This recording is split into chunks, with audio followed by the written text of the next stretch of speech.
Hi, I'm Raj, a former economics and business studies teacher. I'm now working for Apogo, working with primary schools and teachers and support staff, helping them find the right role for them.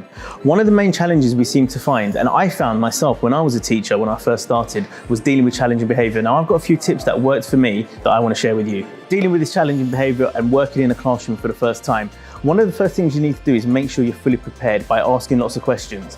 Now, I used to always find it really useful to find out what the plan is for the day.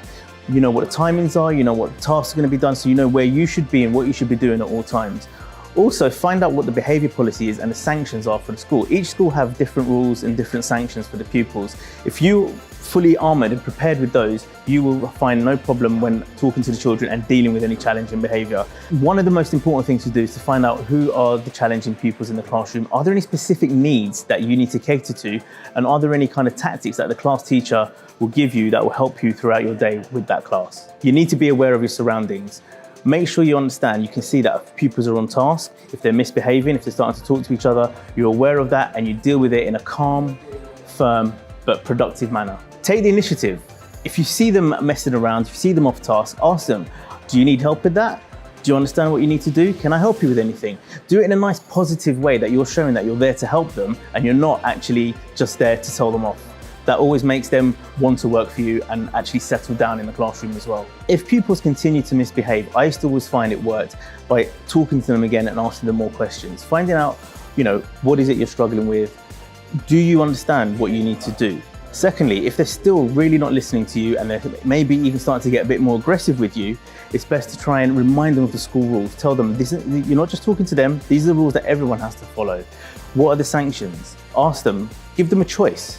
Say, do you want to have to go out of the classroom? Do you want to have to go to the headmaster's office? Redirect them back to the task when they seem to come off task, and praise them when they do start to listen, when they do start to do their work. That positive reinforcement always really works. And I would always say, do it with a smile on your face as well, as much as you can. Explain the choices that the pupil can make.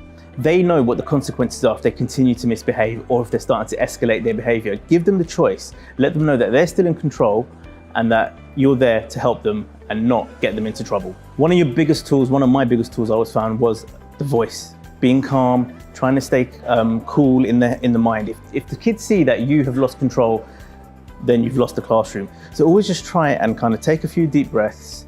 Keep that smile, keep that positivity in your voice and in your body language. Keep an open body, showing that you're calm and you're in control and that you're there to help them. Folding your arms is often really seen as negative, and pupils will mimic that behaviour as well. And just try and stay calm and speak slowly. Slow your language down if you need to. Raise your voice, but not to a point where you're shouting, where you're looking like you're losing control. Try and remain calm and in control at all times.